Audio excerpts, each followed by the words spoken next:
আস্তাগফিরুল্লাহ রব্বি মিন কুল্লি যামবিন ওয়া আতুবু ইলাইহি লা হাওলা ওয়ালা কুওয়াতা ইল্লা বিল্লাহিল আলিয়্যিল আযীম।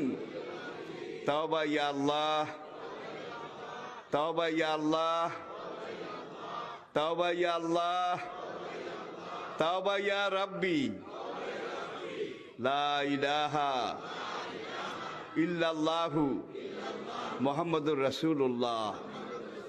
আল্লাহর কসম, পিছনের জীবনে সব গুনাহ আল্লাহ মাফ করে দিয়েছে এই তওবার কারণে, সব মাফ করিয়া লাইছে। আর কিছু কিছু